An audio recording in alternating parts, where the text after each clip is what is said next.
მოგესალმებით პირველ რიგში და მადლობით დავიწყებ, იმიტომ რომ დარბაზში იმდენი ნაცნობი სახეა, რომელთან ერთადაც არაერთი წლის განმავლობაში სწორედ ზუგდიდის მუნიციპალიტეტში მიმუშავია იმისთვის, რომ მოქალაქეებისთვის, როგორც ადგილობრივებისთვის, ისევე დევნილებისთვის უფრო უკეთესი გარემო შექმნილიყო და განსაკუთრებით ამ ადამიანებსაც მინდა რომ მადლობა გადაუხადო. რატო? იმიტომ რომ ჩემთვის სამეგრელო და განსაკუთრებით ზუგდიდი ის რეგიონი და ის მუნიციპალიტეტია, რომელიც ჩემს მშობლიურ კუთხესთან არის ყველაზე ახლოს აფხაზეთთან და ყოველთვის ორმაგ პასუხისმგებლობას ვგრძნობდი აქ ვიზიტის დროს, ისევე როგორც ეხლაც და ხმაში ოდნავ ხელვას შემატყობთ მომიტევეთ.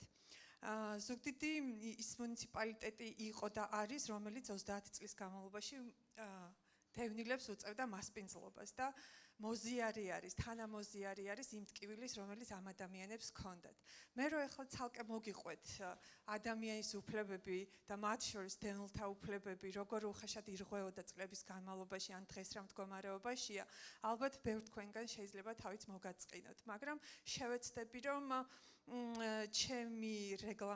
ჩემი სიტყვა არ გადაცდეს რეგლამენტსაც და გარდა ამისა რამოდენიმე ძალიან მნიშვნელოვან იმ საკითხზე გავამახვილო, რომელიც მიმაჩნია რომ პრობლემურია და აუცილებლად სჭირდება მას სათანადო რეაგირება.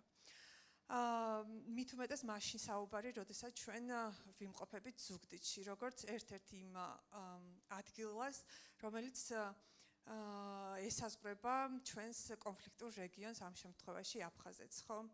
პირველი, როდესაც ვსაუბრობთ ადამიანის უფლებებს და მე გამოვყოფთ ხოლმე დევნილთა საჭიროებებს და დევნილთა უფლებებს, მე ხშირად მეკითხებიან, რა განსხვავება არის ამ ორ შორის და როდესაც იმ გაჭირვებების შემდეგ და გამოწვევების შემდეგ, რაც ლევანმა ჩამოთვალა, კიდევ ვსაუბრობთ დევნილთა საჭიროებებზე, მეკითხებიან, რითი განსხვავდება ამ ადამიანების ეს ცალკეული პრობლემები.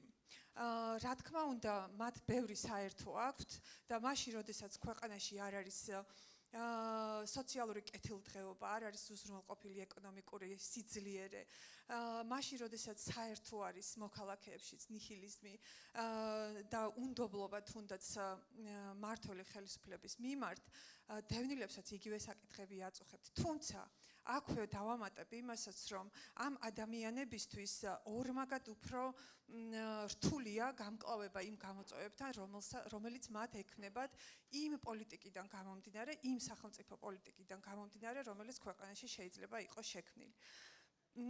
შესაბამისად, ერთ-ერთი რაც კონფლიქტის შედეგად დაზარალებულ ადამიანებთან მიმართებაში მეც მაწუხებს და არაერთ დევნილსაც, ეს არის ის, რომ დიდი ხანია დევნილებს დაკარგული აქვთ თავიანთი პოლიტიკური სტატუსი და ხმა. ისე იყო მოწყობილი და ისე არის მოწყობილი სახელმწიფო პოლიტიკა, რომელიც სამწუხაროდ ამ თემის წარმომადგენლებს აიძულებს აქტიურად არ იყვნენ ჩართული სახელმწიფო გადაწყვეტილების მიღების პროცესში და გარდა ამისა ხელოვნურადაც ხშირად უქმნის სხვადასხვა სახის ბარიერებს. მაგალითად, ხშირად გემახსოვრებათ თუნდაც არჩევნების წინ, როგორ იკეტებოდა ხოლმე ენგურის ხიდი, რათა გალელები არ გადმოსულიყვნენ არჩევნებში მონაწილეობის მისაღებად.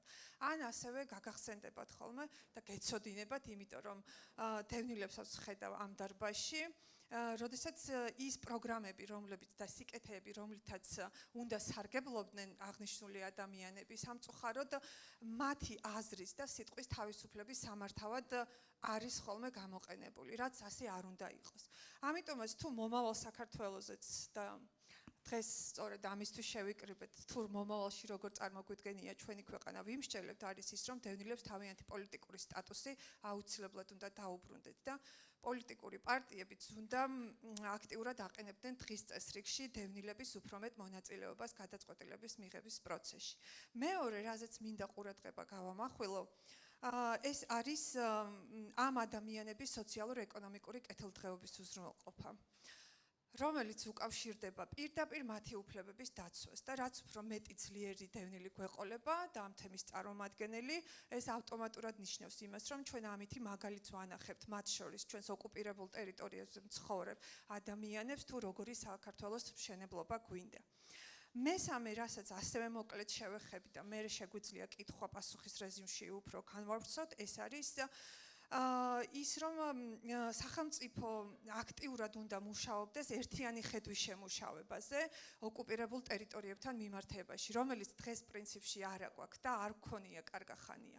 რატო? იმიტომ რომ ხშირად ჯერ ერთი უნდა ვემზადებოდეთ იმისთვის, როგორ სახელმწიფოს ვაშენებთ. როგორი უნდა იყოს მზაობა აფხაზეთის დაბრუნებისთვის და ხელახალი რეინტეგრაციისთვის. როგორი უნდა იყოს ის მომავალი, რომელიც ერთობლივ თანაცხოვრებას მოიაზრებს და ერთიან სახელმწიფოში ცხოვრებას. თუმცა აქვე, როდესაც ამ საკითხებზე ვფიქრობთ, არ უნდა აუვაროთ გვერდი ისეთ მნიშვნელოვან თემებს, თუ როგორი უნდა იყოს საქართველოს მომავალი. აქ რომ მოვდიოდი თქვენ ზუგდიდში თბილისიდან გზაში დამემგზავრა 6 აფხაზი.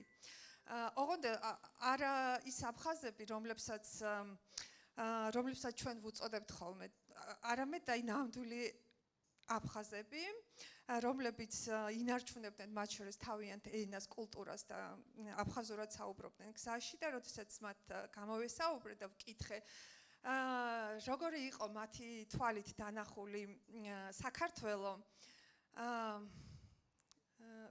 პასუხად იყო დუმილი და ეს დუმილი ძალიან ბევრის მთქმელი იყო ჩემთვის. შესაბამისად მე ვფიქრობ, რომ მომავალ საქართველოზე ფიქრისას თუ დავსვამთ კითხვას, როგორ უნდა დავიბრუნოთ აფხაზეთი, ამ კითხვის პასუხი იქნებოდა ის, რომ უნდა ვაშენოთ ძლიერი დემოკრატიული სახელმწიფო, რომელსაც ეყოლება ძლიერი დემოკრატიული ინსტიტუტები და ორიენტირებული იქნება ევროპულ ღირებულებებზე. იმიტომ რომ მხოლოდ ძლიერ საქართველოს შეგვიძლია შევთავაზოთ ჩვენს კონფლიქტის შედეგად დაზარალებულ მეორე მხარეს მყოფ ადამიანებს იმ მომხიბლულ შეთავაზებად, რომელშიც სრული თანაცხოვრება შეიძლება მათ ჰქონდეთ. და ერთი რაზეც მინდა ასევე ყურადღების გამახვილება არის ის, რომ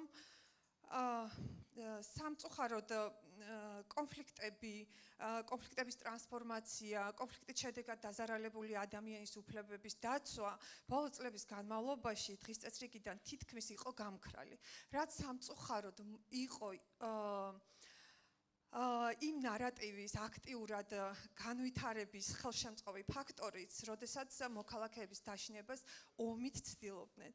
მაგრამ მე მჯერა და ნამდვილად მჯერა, გულწრფელად მჯერა იმის, რომ ქართულ ხალხს არ ეშინია არც ერთი დაბრკოლების, განსაკუთრებით მაშინ, როდესაც მათი უფლებები შეიძლება ილახებოდეს, იზღუდებოდეს და არ ჰქონდეს თავისუფალი არჩევანის უფლება.